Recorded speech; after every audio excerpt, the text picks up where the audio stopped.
सूरतिया पे मन मोरा अटका, तेरी सूरतिया पे मन मोरा अटका। प्यारा लगे तेरा पीला पटका, प्यारा लगे तेरा पीला पटका। तेरी वो तेरी तेरी टेढ़ी मेरी चाल,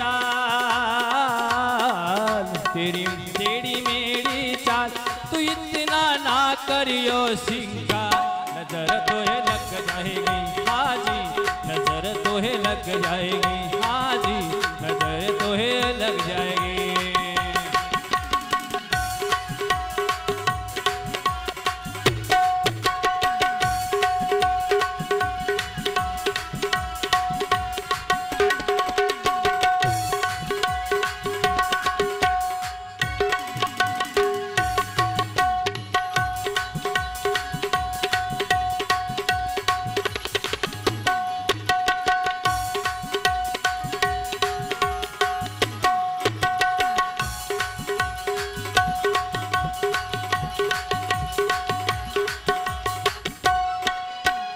तेरी मुरलिया पे मन मोरा अटका, तेरी मुरलिया पे मन मोरा अटका।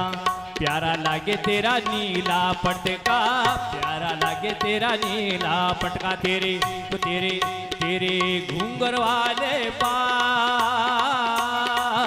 तेरे घूंगर वाले बाल, तू इतना ना करियो सिंगार, नजर तो है लग जाएगी हाजी, नजर तो है लग जाएगी।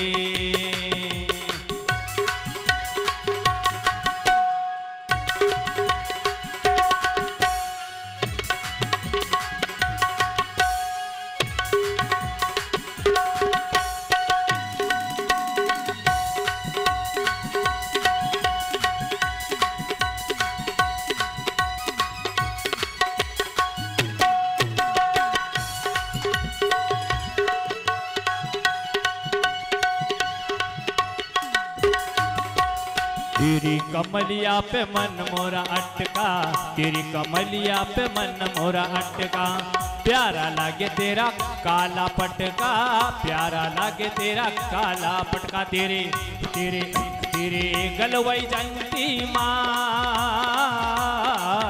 तेरे गलवई जंती माल, तू इतना ना करियो सिंगार, नजर तो है लग जाएगी हाजी, नजर तो है लग जाएगी हाजी, नजर तो है लग जाएगी। मेरे बाके बिहारी लाल, मेरे बाके बिहारी लाल, तू इतना ना करियो सिंगार, नजर तो है लग जाएगी हाजी, नजर तो है लग जाएगी हाजी, नजर तो है लग जाएगी। राधे कृष्णा कृष्णा कृष्णा राधे राधे, राधे श्याम श्यामा श्याम श्यामा राधे कृष्णा कृष्णा कृष्णा राधे राधे, राधे श्याम श्यामा श्याम श्यामा राधे राधे।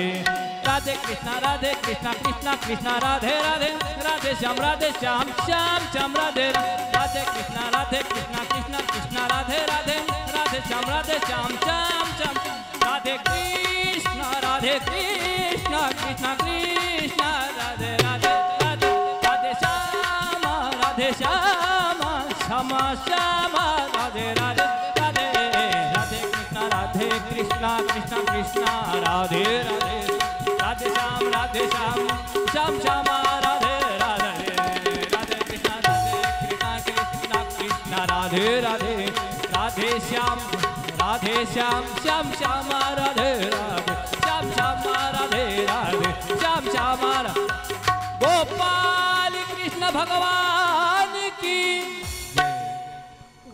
आवाज द्या।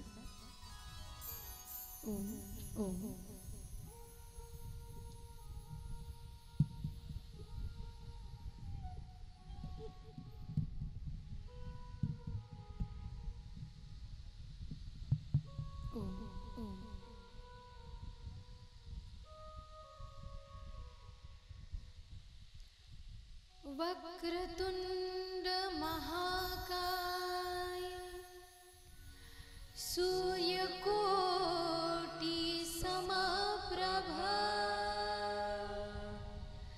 निर्विघ्नं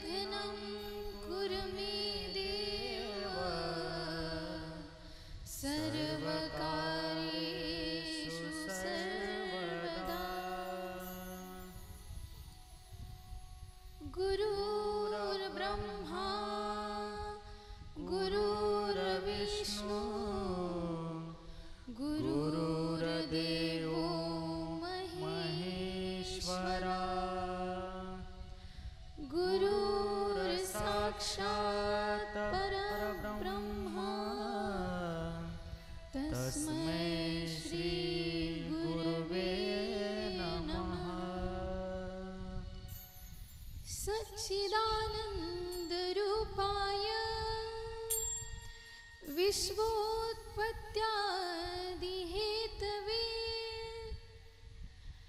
तापत्रय विनाशाय श्रीकृष्णाय वयं नमः। नित्यप्रती आराध्य दैवत, चराचरामध्ये वास करणारी श्री गुरुदेव शक्ती, माता सरस्वतीच्या रूपाने नटलेला माझा वाद्यवृंद, समुपस्थित समस्त ममतामय माता एवं सज्जनांनो, कथेला प्रारंभ करण्यापूर्वी काही क्षण प्रभूंच्या नामाचं चिंतन आणि तदनंतर कथेला प्रारंभ करू. सगळ्यांनी हात वर करा आणि मुखाने प्रभूंच्या नामाचं स्मरण करा. आवाज वाढवा. आज गेला माझा साऊंड, आज माझा साऊंड खराब आहे, आज तुम्हाला बघायचं जरा. हात वर. जय जय राधा रमण हरि बोल, जय जय राधा रमण हरि बोल, जय जय राधा रमण हरि बोल, जय जय राधा रमण हरि बोल, जय जय राधा रमण हरि बोल, जय जय राधा रमण हरि बोल, जय जय राधा रमण हरि बोल, जय जय राधा रमण हरि बोल, जय जय राधा रमण हरि बोल, जय जय राधा रमण हरि बोल, जय जय राधा रमण हरि बोल, जय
गोपाल कृष्ण भगवान भगवान की जय। श्रीमद् भागवत महापुराण महापुराण की जय।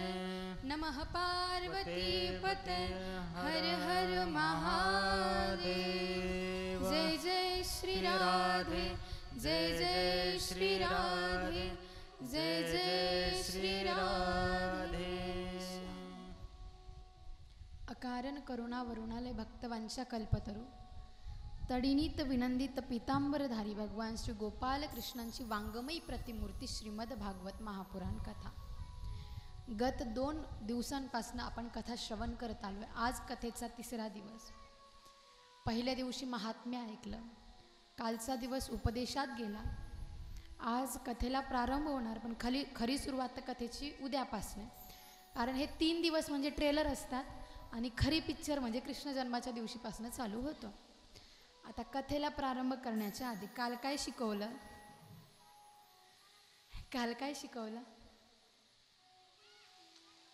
आसन किती जणींनी आणले स्वतःच्या स्वतः? आज फरक पडला म्हणजे। पाय किती जणींनी धुतले का धुवून घेतले? बरं असू देत। काल काय काय झालं कथेत? लवकर, कुठली कथा झाली काल? हां, कुठली कथा झाली? लवकर बोला, कथेत प्रवेश करायचा आहे आपल्याला। तुमच्या इथल्या लेकरांनी चांगली लिस्टच बनवून ठेवली, कुठल्या कथा। लगेच वही पेन आणले, कथेत लिहून ठेवलंय। आता काढा लवकर लिस्ट। एवढं काय, काढा लवकर, बोला काय काय झालं। महिला मंडळ काय काय झालं काल? काहीच नाही झालं, आम्हाला काहीच नाही माहिती। आम्ही कथेत आलो, बसलो, बघलो आणि घरी गेलो, बरोबर ना? काही ऐकलं नाही, काही घेतलं।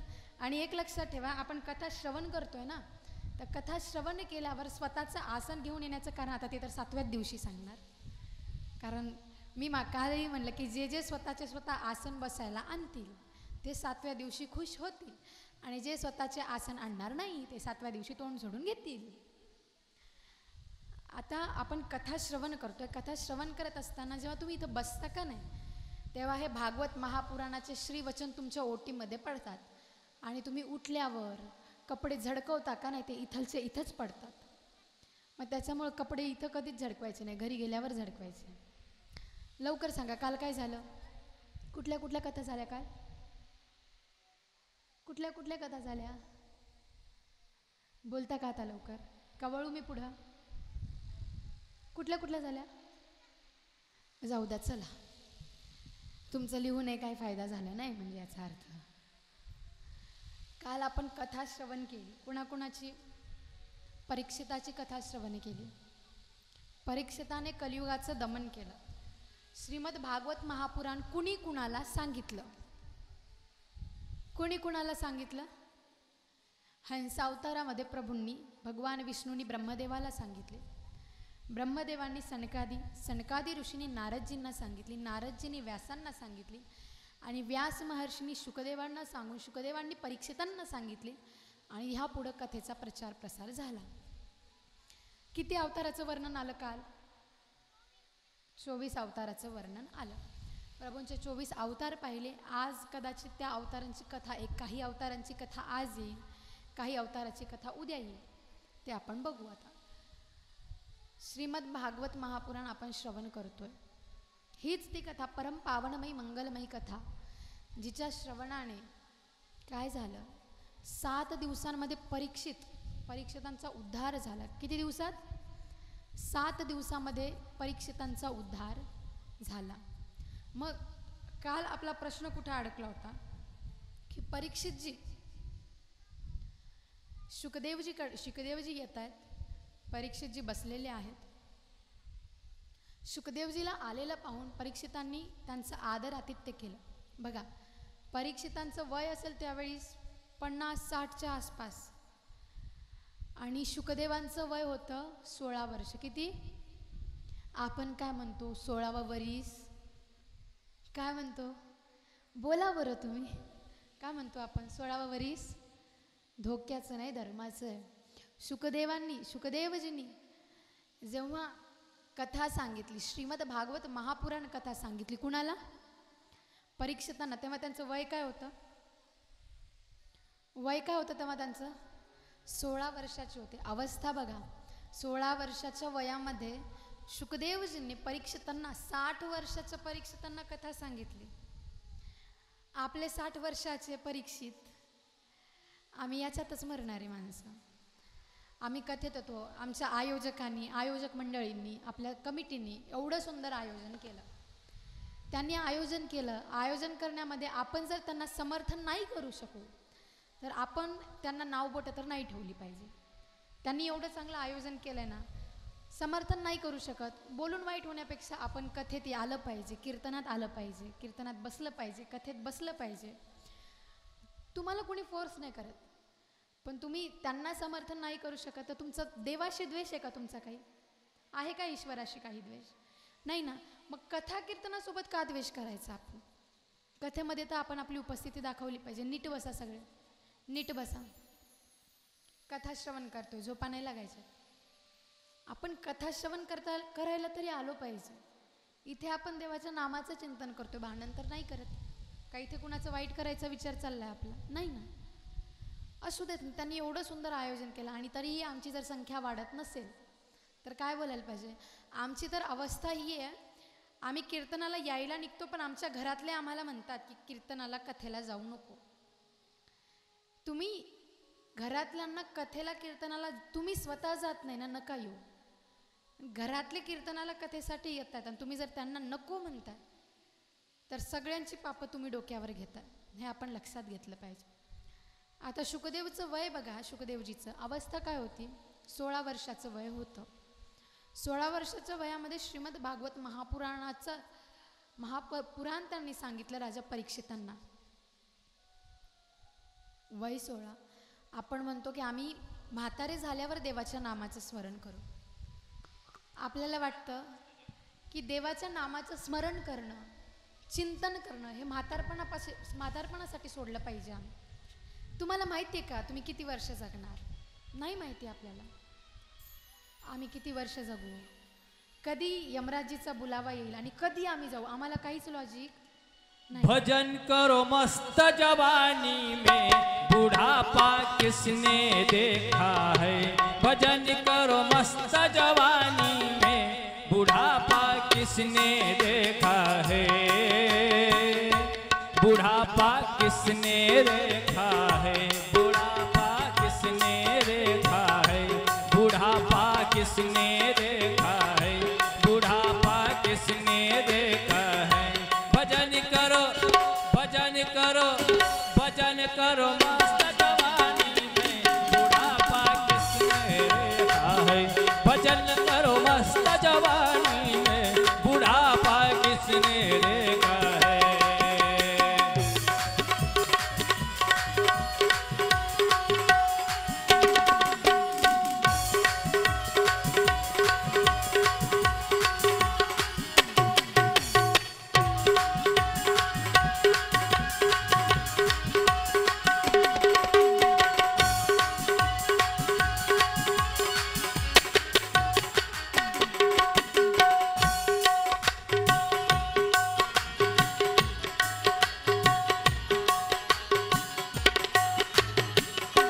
आँख से आंधे हो जाओगे। आँख से आंधे हो जाओगे। दर्शन तुम कर नहीं पाओगे। दर्शन तुम कर नहीं पाओगे। दर्शन करो दर्शन करो दर्शन करो मस्त जवानी में बुढ़ापा किसने देखा है। भजन करो मस्त जवानी में बुढ़ापा किसने देखा।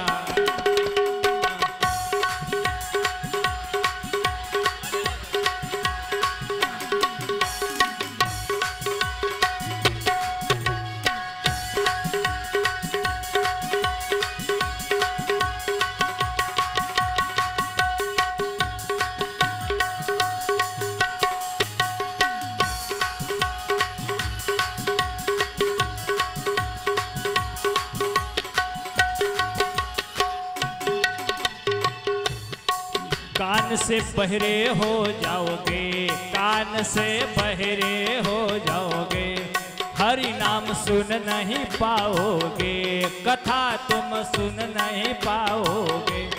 कथा सुनो कथा सुनो कथा सुनो मस्त जवानी में बुढ़ापा किसने देखा है। भजन करो मस्त जवानी में बुढ़ापा किसने देखा है।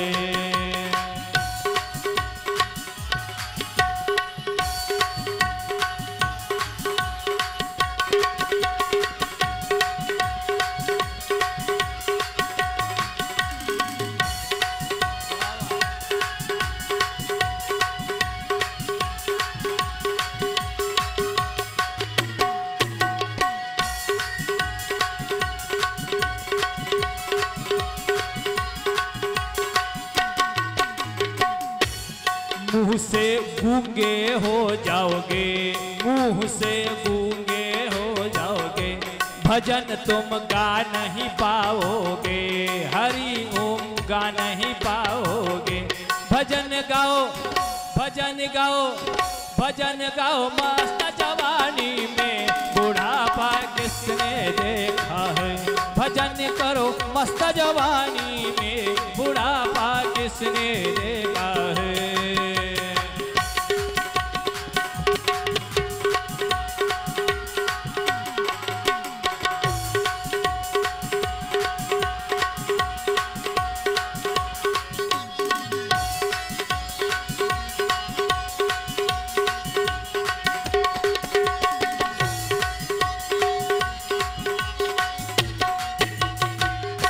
हाथ से लूले हो जाओगे, हाथ से लूले हो जाओगे, दान तुम कर नहीं पाओगे, दान तुम कर नहीं पाओगे। दान करो दान करो दान करो मस्त जवानी में बुढ़ापा किसने देखा है। भजन करो मस्त जवानी में बुढ़ापा किसने देखा है।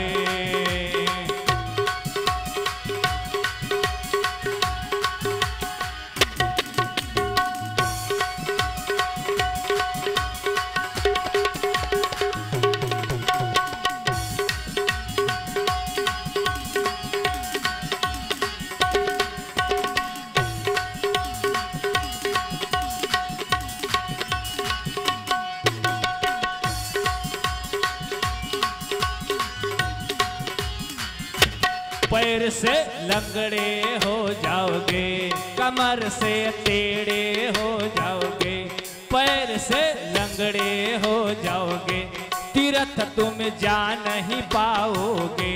तीर्थ करो तीर्थ करो तीर्थ करो मस्त जवानी में बुढ़ापा किसने देखा है। भजन करो मस्त जवानी में बुढ़ापा किसने देखा। तेरा जीवन बड़ा अनमोल, तेरा जीवन बड़ा अनमोल, तेरा जीवन बड़ा अनमोल, तेरा जीवन बड़ा अनमोल। हरि बोल हरि बोल हरि बोल हरि बोल हरि बोल हरि बोल हरि बोल हरि बोल हरि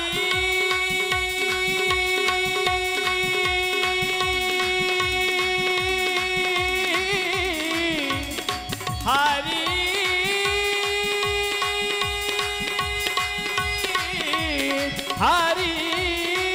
हरि बोल हरि बोल हरि बोल हरि बोल हरि बोल हरि बोल हरि बोल हरि। जय जय राधा रमन हरि बोल, जय जय राधा रमन हरि बोल हरि बोल, जय जय राधा रमन हरि बोल, जय जय राधा रमन हरि बोल, जय जय राधा रमन हरि बोल, जय जय राधा गोपाल कृष्ण भगवान की जय। किती सुंदर वर्णन केले। भजन करो मस्त जवानी में बुढ़ापा किसने देखा है। म्हातारपणात काय काय व्यथा आहेत सगळ्या व्यथा सांगितल्या। आंधळे होसाल, बघना दिसता येणार दिसणार नाही, देवाचं दर्शन करता येणार नाही, जीभ नीट चालणार नाही, राम राम म्हणता म्हणता लांब लांब जासाल, हात वाकडे होतील, सत्कर्म दान करता येणार नाही, गुडघ्यातून तुटणार, चालता येणार नाही, म्हणून संतांनी काय म्हणलं की भजन करो मस्त जवानी में बुढापा किसी ने देखा है.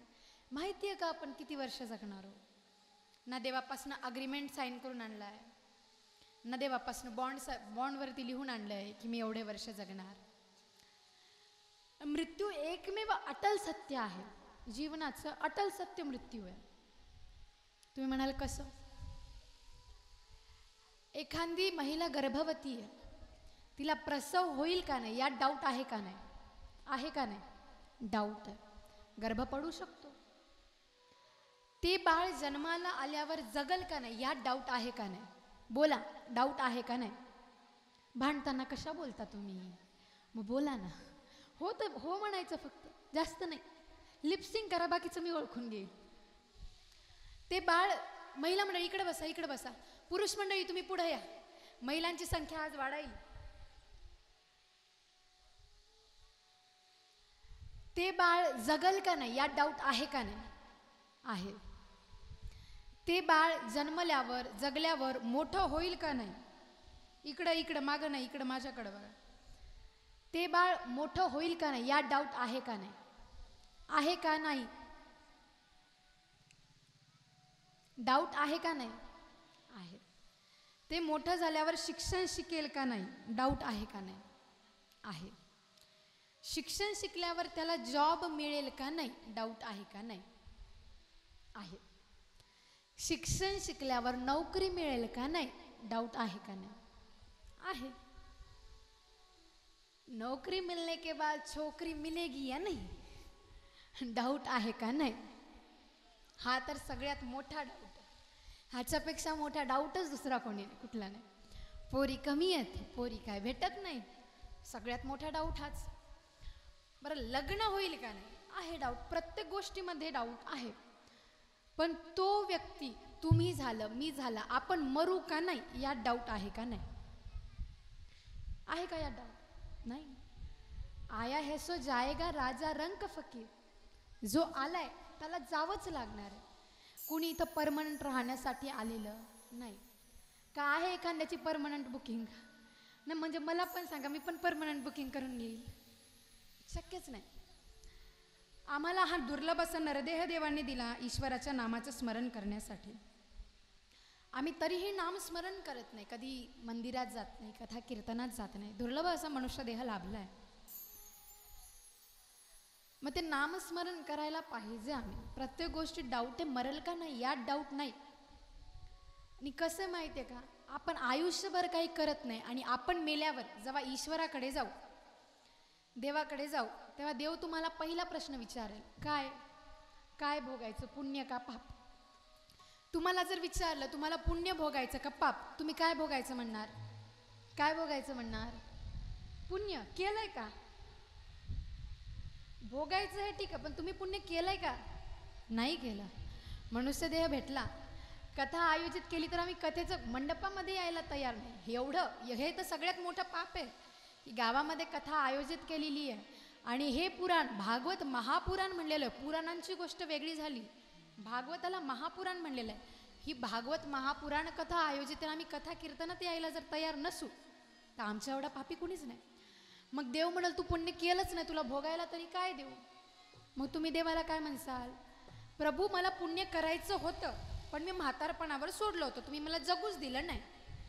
तेव्हा देव तुम्हाला काय म्हणाल?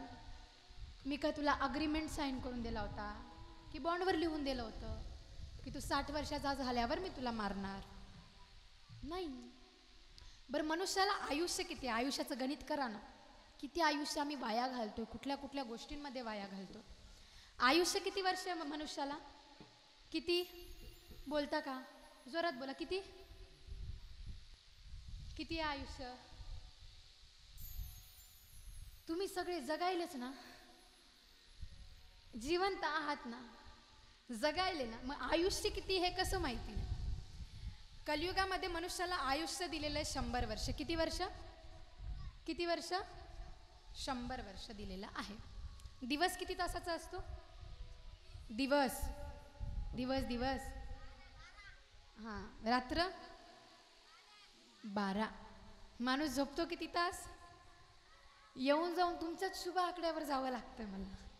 इथंही 12वरच अडकलो आपण. 24 तासाचा दिवस आहे, त्यातले 12 तास आम्ही झोपीत घातले. मग विचार करा, अर्धा आयुष्य झोपीत गेलं आमचं. किती आयुष्य? अर्धा आयुष्य झोपीत गेलं. 100 वर्ष दिले देवाने आम्हाला, आम्ही ते अर्धा आयुष्य झोपीत घातलं. म्हणजे 100 पैकी 50 वर्ष आम्ही कशात घातले? झोपीत घातले. 100 मायनस 50 किती राहिले? किती राहिले? 50 वर्ष. क्या भरोसा है इस जिंदगी का, क्या भरोसा है इस जिंदगी का, क्या भरोसा है इस जिंदगी का, साथ देती नहीं है किसी का, साथ देती नहीं है किसी का, क्या भरोसा है इस जिंदगी का, क्या भरोसा है इस जिंदगी का.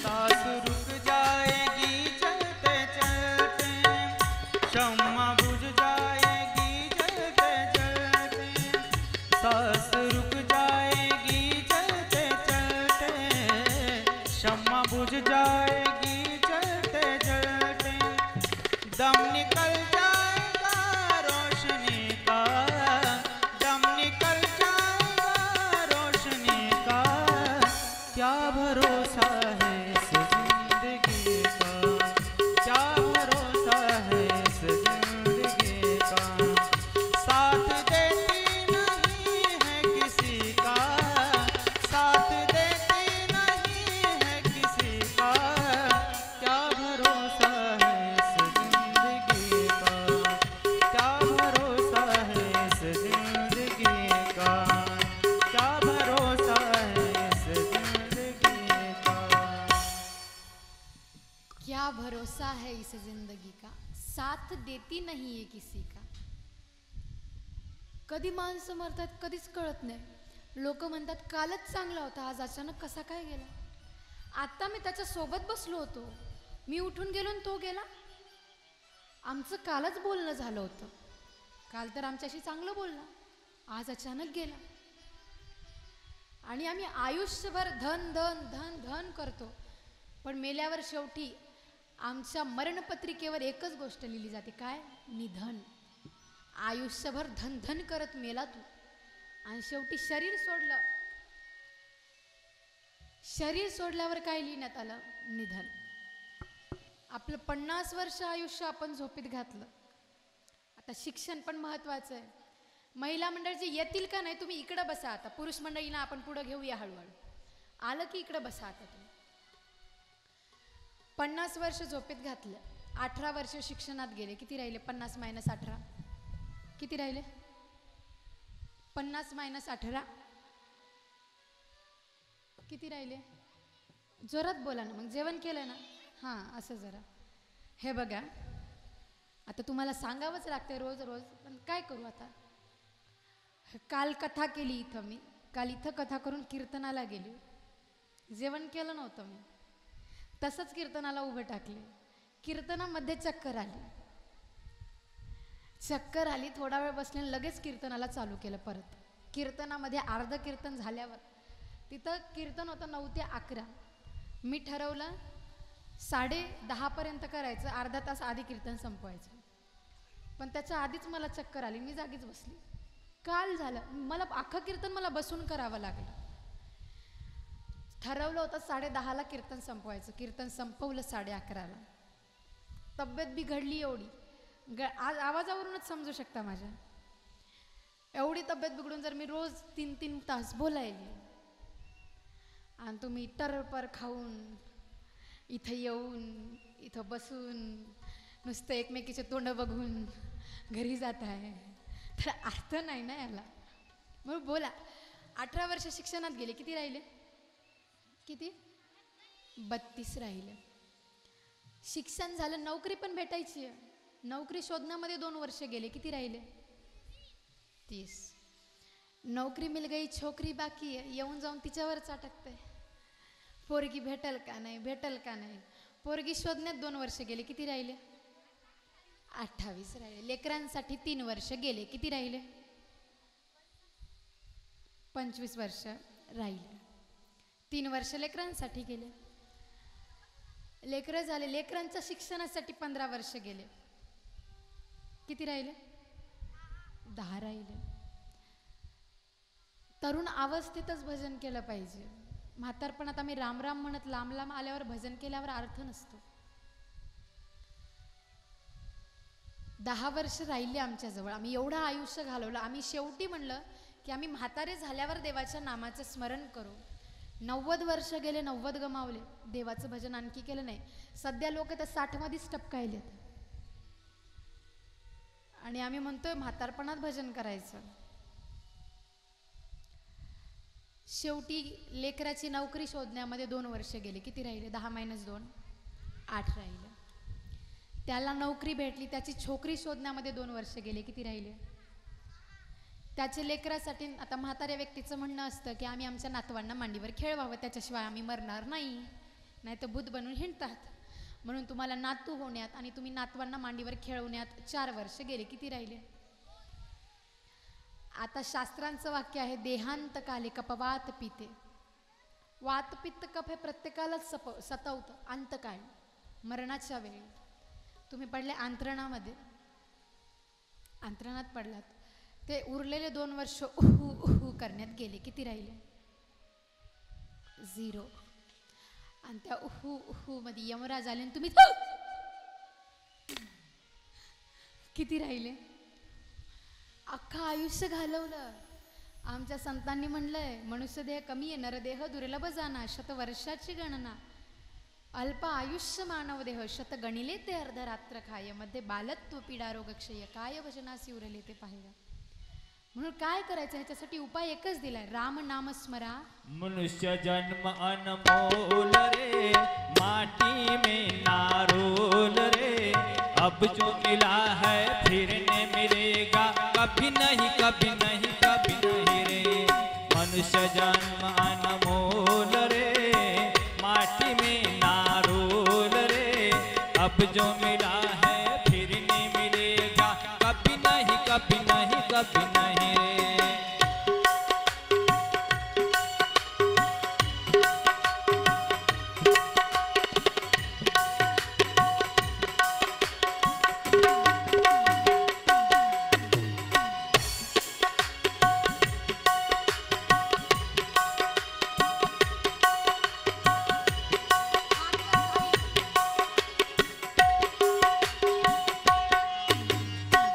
सत्संग में जाया कर, गीत प्रभु के गाया कर. तू सत्संग में जाया कर, गीत प्रभु के गाया कर. सांझ सवेरे बैठ के बंदे हरि ओम गाया कर. नहीं लगता कुछ बोल रे, माटी में ना रोल रे. अब जो मिला है फिर न मिलेगा, कभी नहीं कभी नहीं कभी नहीं रे. मनुष्य जन्म अनमोल रे, माटी में ना रोल रे. अब जो मिला है फिर न मिलेगा, कभी नहीं कभी नहीं कभी नहीं.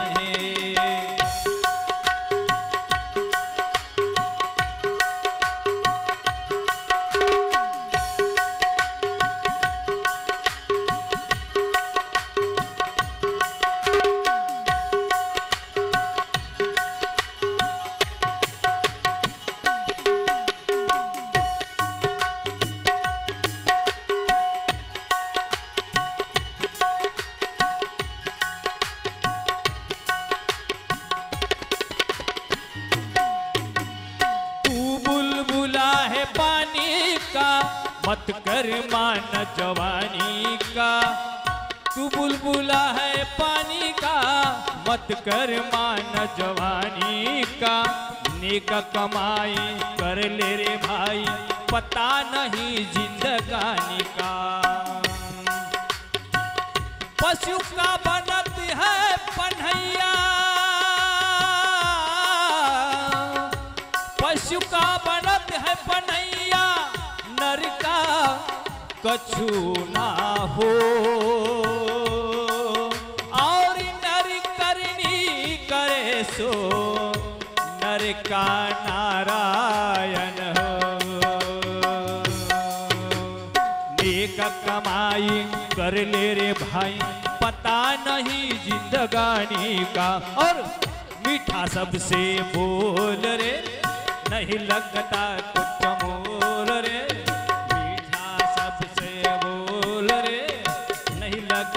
कुछ मोल रे, अब जो मिला है फिर न मिलेगा कभी नहीं, कभी नहीं, कभी नहीं।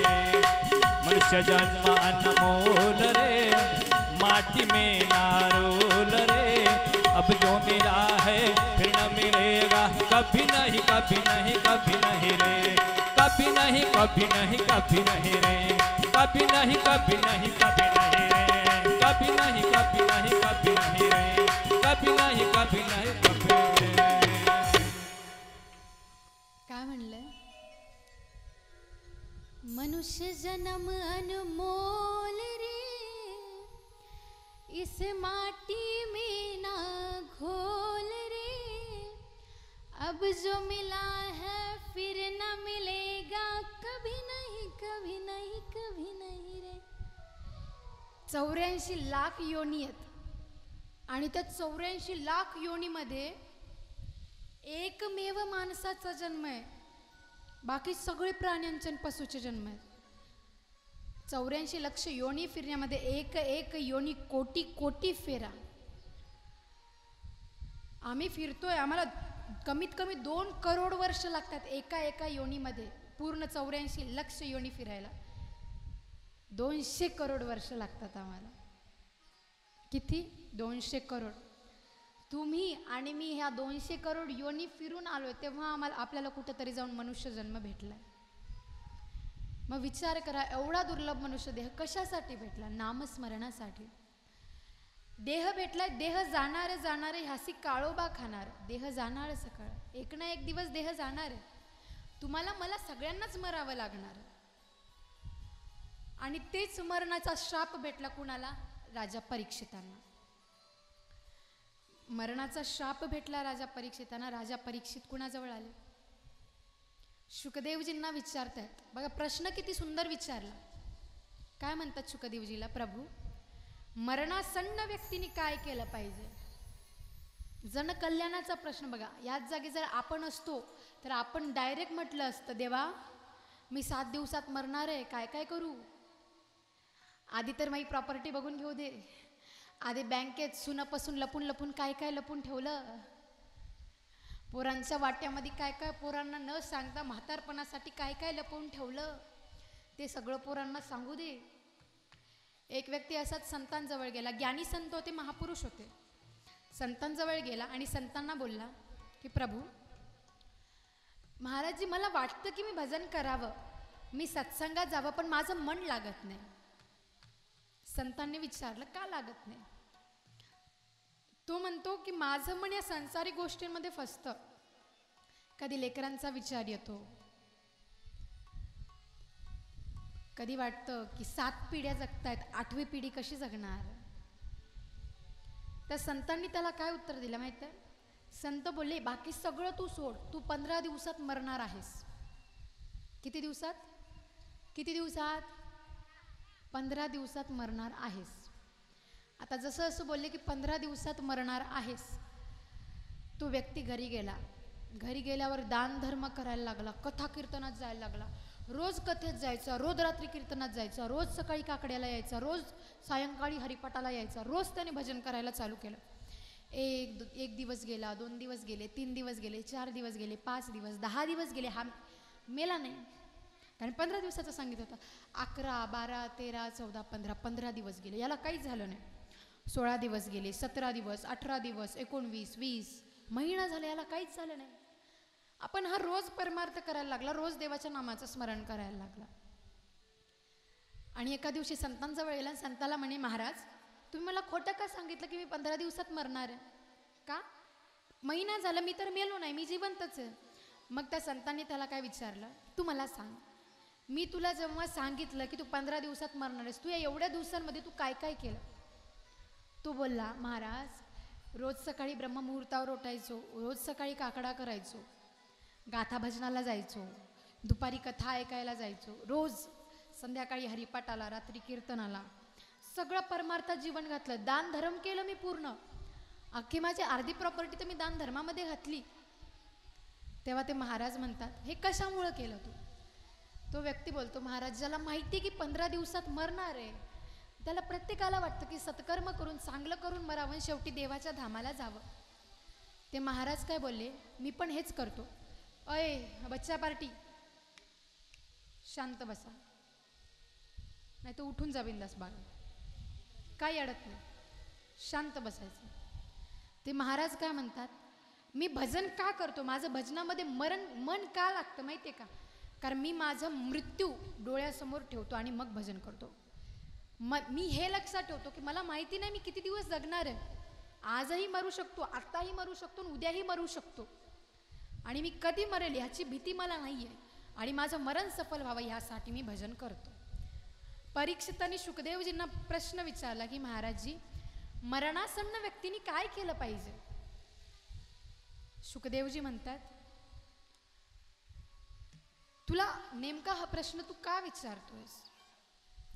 कारण हा प्रश्न जनकल्याणासाठी विचारलाय तू की मरणासन्न व्यक्तीने काय केलं पाहिजे.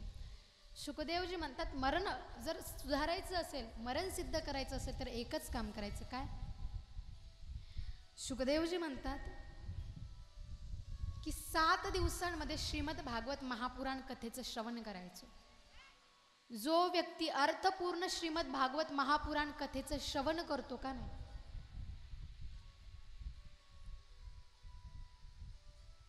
जो व्यक्ती अर्थपूर्ण तनाने मनाने धनाने पूर्ण चित्त लावून श्रीमद भागवत महापुराण कथेचं श्रवण करतो, त्याची मृत्यू सफल होते. तुम्ही किती अख्खा आयुष्यभर तुम्ही कितीही पाप करा, तुम्ही केलेलं पाप तुम्ही भागवत कथा जर मन लावून श्रवण केली का नाही, तुम्हाला डायरेक्ट स्वर्गलोकामध्येच स्थान भेटतं.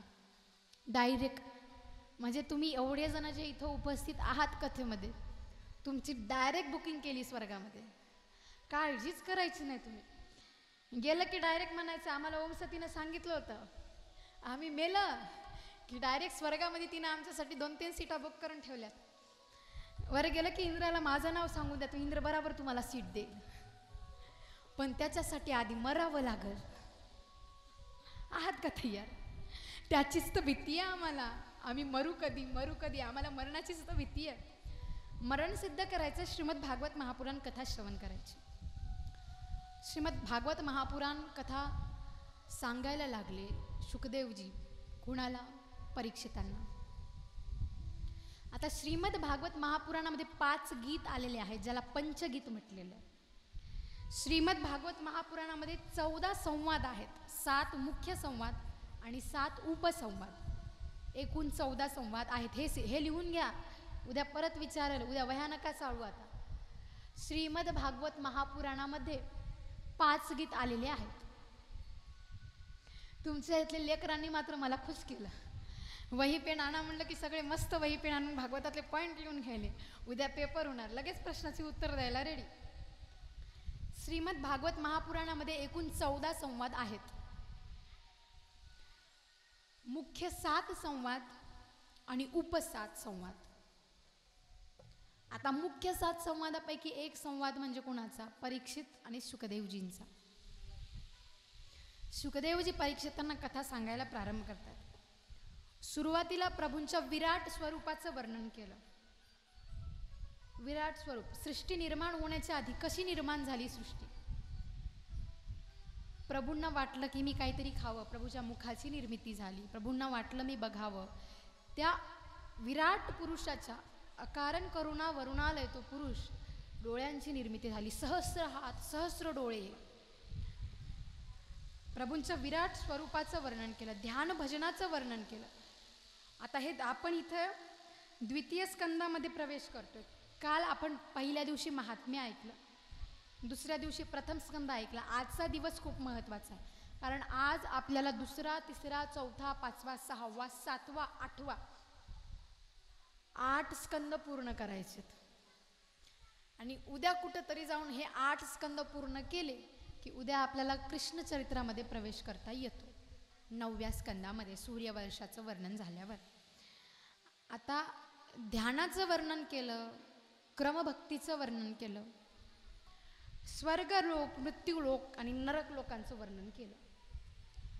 आता इथे 14 भुवन सांगितलेत. लक्ष द्या, 14 भुवन, एकूण 14 भुवन सांगितलेले आहेत. ते 14 भुवन कोणते?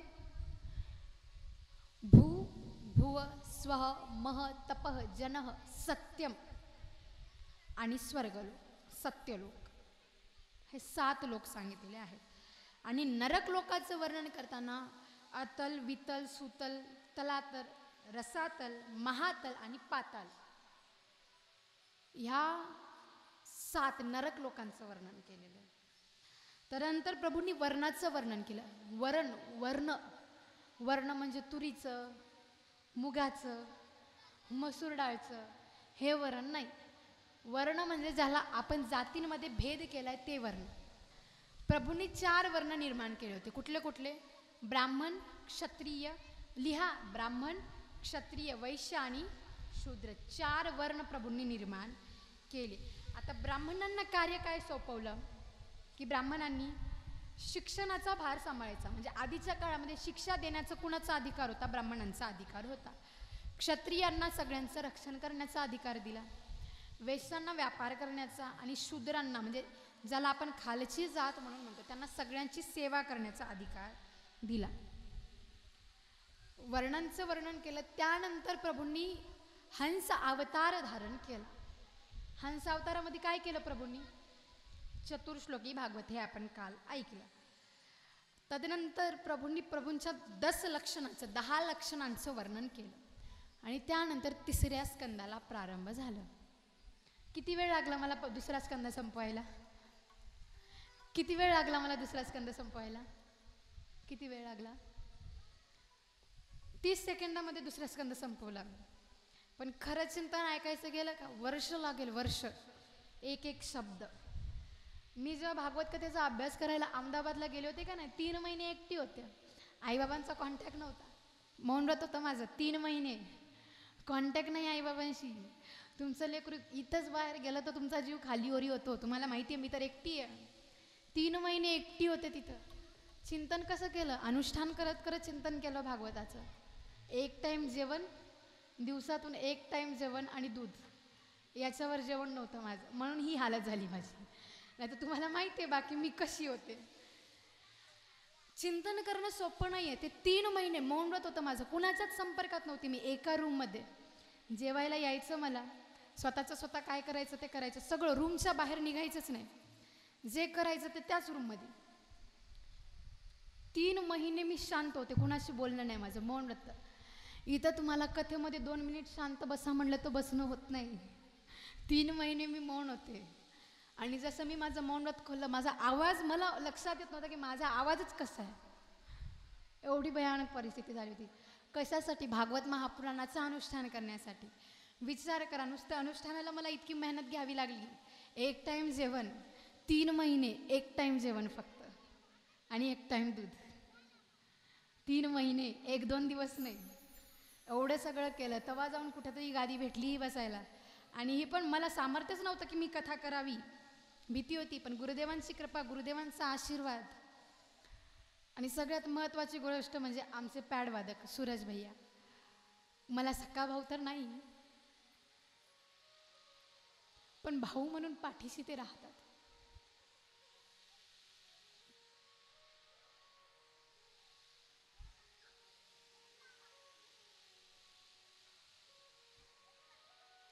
खरं तर म्हणतात ना, डोळ्यात पाणी कुणासाठी पण येत नाही. ते तुम्हाला वाटतं की ते फक्त पॅड वादक आहेत.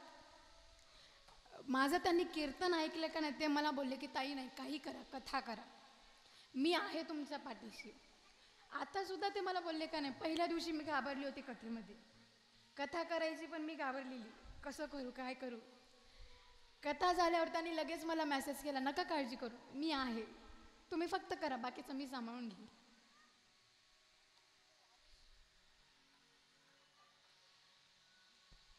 म्हणजे एक असतं ना की सक्के लोक, आमचं सक्क भाऊ आम्हाला साथ देत नाही, आमचं रक्ताचं नातं आहे दोघांचं, पण नेहमी भावासारखे पाठीशी राहतात. काय गरज आहे, त्यांना काय भेटणार आहे, त्यांना मला पुढे ढकलून विचार न केला त्यांनी कशाचा. ते आणि आमचे संदीप भाऊ येणार आहेत आता 2-3 दिवसानंतर, तेव्हा त्यांची पण भेट करून देऊ तुम्हाला. असो, आता हे मला इमोशनल मी होत नाही, मलाही नाही कळत मी इमोशनल झालीच कशी, कारण मी त्या माणसांमधली आहे ना. माझ्या पुढं कोणी माणूस मेलं तरी मला फरक नाही पडत, माझ्या डोळ्यात पाणी येत नाही, इतकी कठोर आहे मी. पण विषय आला, कारण ते आहेतच, आमची बॉन्डिंगच अशी आहे. मी कुठेही चुकले का लगेच मला सांगतात, सगळ्यांसमोर म्हणतील आणि माघारी सांगतील, इथं चुकलं, इथं आपल्याला लक्ष द्यायचंय फक्त. ओ है सबका रखवाला, ओ है सबका रखवाला, तू काहे को घबराए, तेरे नैना क्यों भर आए, तेरे नैना क्यों भर आए, तेरे नैना क्यों भर आए, ओ है सबका रखवाला, तू काहे को घबराए, तेरे नैना क्यों भर आए, तेरे नैना क्यों भर आए.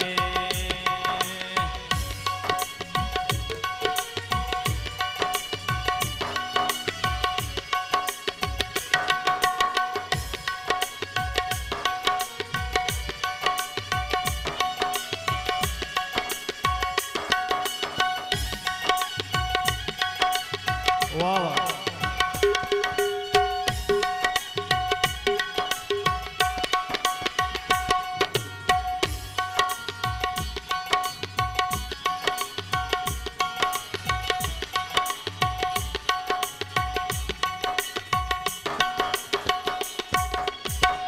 यह आंसू और यह दुख सारे ले जा प्रभु के द्वारे,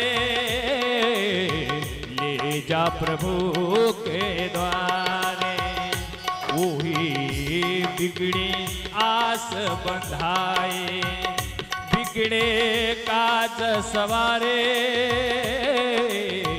बिगड़े काज सवारे, द्वार से उसके कोई न खाली, द्वार से उसके कोई न खाली, हाथ न वापस जाए, तेरे नैना क्यों भर आए, तेरे नैना क्यों भर आए, तेरे नैना क्यों भर आए. किती सुंदर वर्णन केलं भजनामध्ये. भरोसा कुणावर ठेवायचा? ईश्वरावर. तो आहे पाठीराखा, आणि कदाचित त्याच ईश्वराने माझा भाऊ म्हणून सूरज भैयाला पाठवलं माझ्या लाईफमध्ये. प्रत्येक सुखदुःखामध्ये साथ राहणार. आणि आम्हाला भेटून जास्त दिवस नाही झाले. कधी भेटलो आपण? मागच्या वर्षी. कुठं होतं कीर्तन? येवलीच्या कीर्तनामध्ये मागच्या वर्षी भेट झाली. आणि त्या एकाच भेटीने इतकी पक्की बॉन्डिंग झाली का नाही आमची. खरं तर आता सांगायचं म्हणजे माझी इच्छा होती की मी पहिलं भागवत पांगरीमध्ये केलं पाहिजे. कारण आपल्या गावामध्ये सप्ताच निमित्त कारण माझ्यामुळे झाला. म्हणजे माझ्यामुळे नाही, प्रभूंनी केला.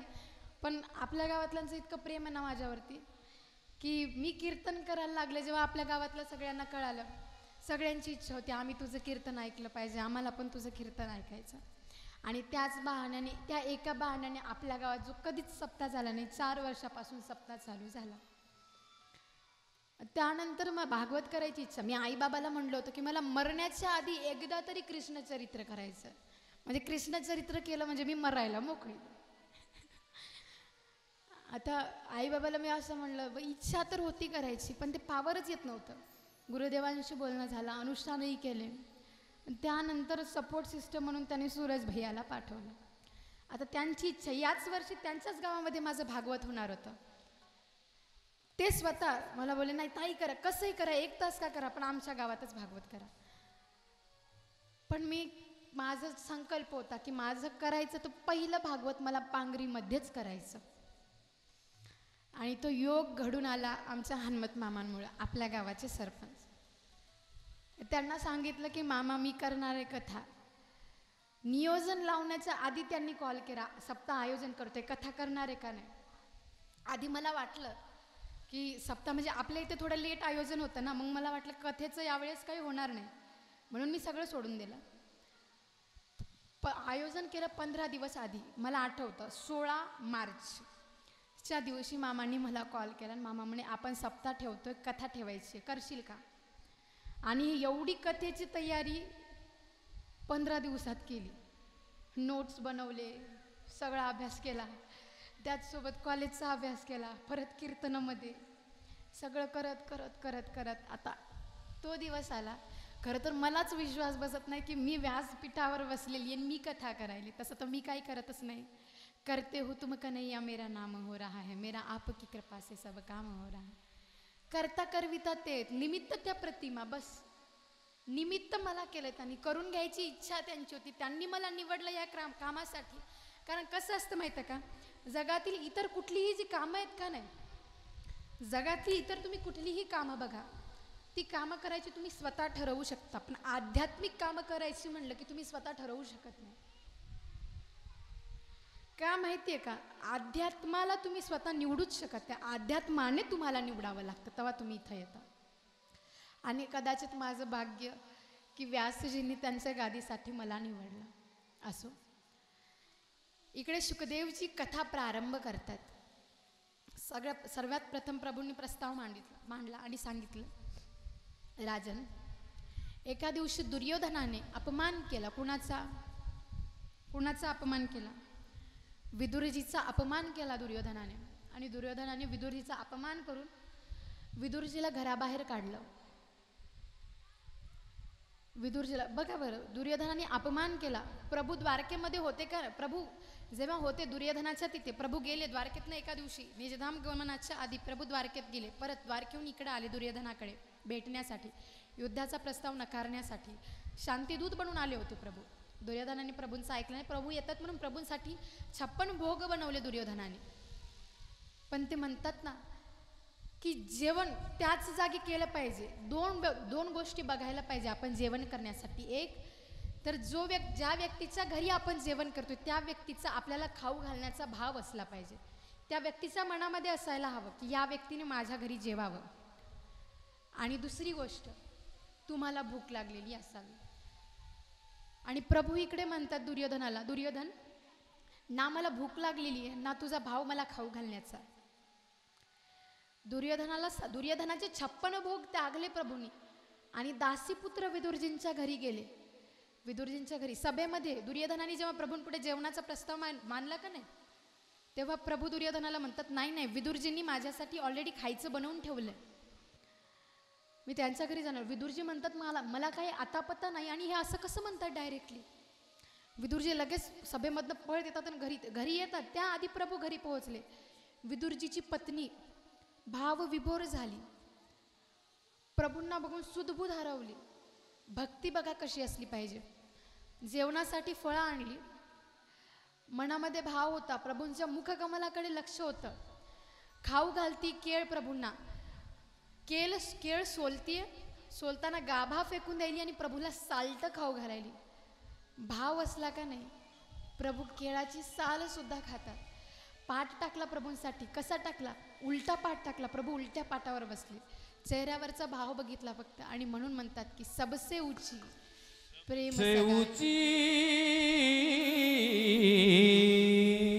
प्रेम सगाई, सबसे ऊंची सगाई।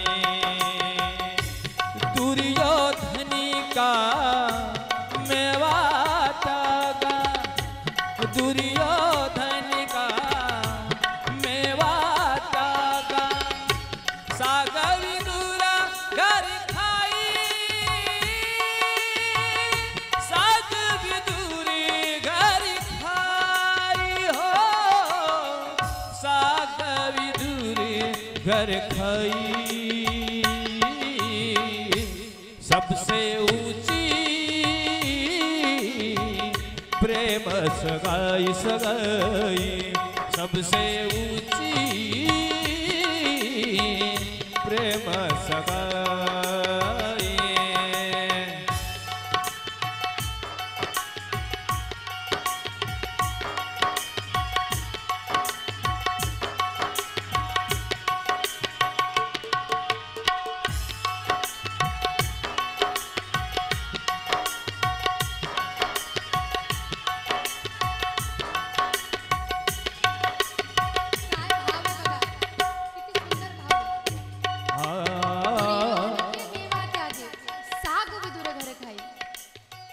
छप्पन भोग त्यागले भक्ताच्या भावासाठी, ह्याला म्हणतात भक्ती। कशी भक्ती असेल?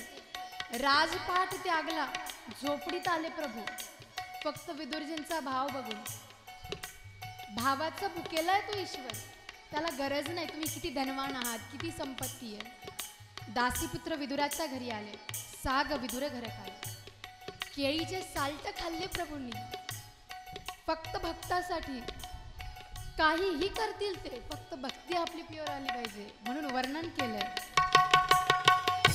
झूठे फल शबरी के खावे, झूठे फल शबरी के खावे, झूठे फल शबरी के खावे, प्रेम विवश रघुराई, प्रेम विवश रघुराई, प्रेम विवश रघुराई। सबसे ऊंची प्रेम सगाई, सबसे ऊंची प्रेम सगाई।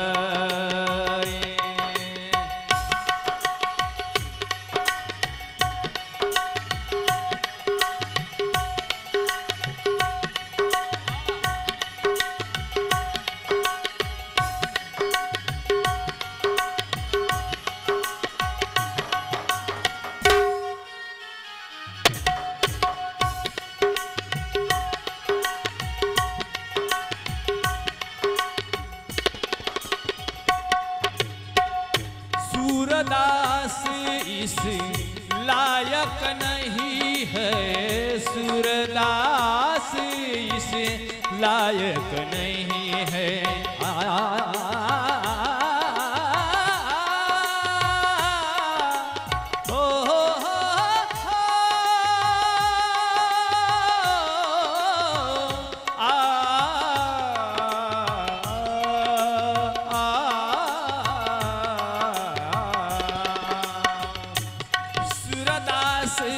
इस लायक नहीं है, के ही लगे करे बढ़ाई। सीताराम राम राम राधे श्याम श्याम श्याम, सीताराम राम राम राधे श्याम श्याम, सीताराम राम राम राधे श्याम श्याम श्याम, सीताराम राम राम राधे श्याम, सीताराम राम राम राधे श्याम श्याम श्याम से सीताराम राम राम, सीताराम राम राम राधे श्याम श्याम श्याम, सीताराम राम, सीताराम राम राम राधे श्याम श्याम श्याम, राधे श्याम श्याम, सीताराम राम, सीताराम राम राम राधे श्याम श्याम श्याम, सीताराम राधे